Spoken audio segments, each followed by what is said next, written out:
We're really fortunate in Australia that there are not restrictions related to drug use, and therefore there are also not restrictions related to reinfection for treatment of hepatitis C.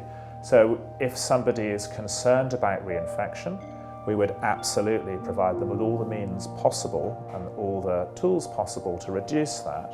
But if they do become reinfected, they should know that if that's picked up, it can be retreated. Unlike many other viruses where you acquire an immunity, for some reason with Hep C you don't.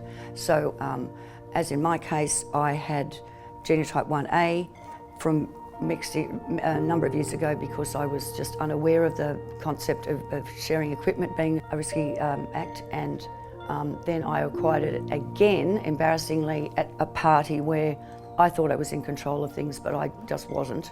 And so I got it again, and it was exactly the same genotype. So I got genotype 1A twice, but had treatment both times. And the second treatment, the new treatment, was remarkably better and got rid of the virus on both occasions pretty quickly. Reinfection shouldn't be a bogeyman in terms of these treatments, but it's certainly well worth talking about.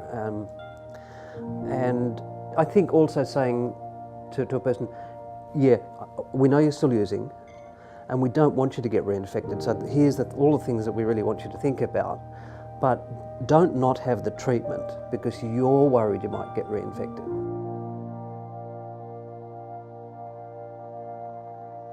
Harm reduction to be effective, getting into the details of a person's injecting, I think is really important. And this is not just, do you share needles? No, I never do that. But do you ever reuse your own? In which case, is it possible that the one you think you're reusing might be somebody else's? And who do you inject with? Who else is around? Who's in the same room? Getting that idea through to people that actually washing their hands, using the alco wipes, not sharing tourniquets, not sharing a spoon, a cotton bud, any of that sort of stuff, making sure that they couldn't be mistaking somebody else's paraphernalia for their own. That's really detailed discussion. It takes time. Harm reduction is a really important aspect of care of people who continue to inject. The sort of things that we're always keen to emphasise are a non-judgmental and free access to needle and syringe equipment, injecting equipment. Advice around safer injecting, I think, is really important. In people who are no longer injecting, to provide them with as much support with that as possible, but also acknowledging that sometimes drug use can be a relapsing condition, and that's not going to mean that they need to discontinue hepatitis C treatment or won't be offered retreatment in the future. A particular overlap in harm reduction and drug and alcohol with hepatitis C could be opiate substitution therapy. So we are particularly keen to offer people on opiate substitution therapy hepatitis C treatment, and obviously that has a harm reduction aspect to it as well.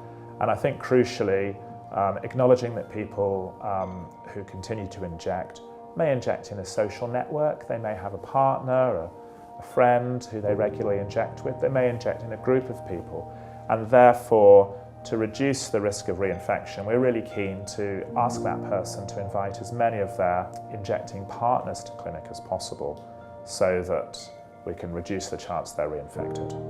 In many cases, the majority of people that contract the virus don't share needles. So obviously it's the spoon or the tourniquet or the cotton filter, and yeah, because of that, we don't think that we're going to contract it, but yeah. The other important thing is you must get tested. Well,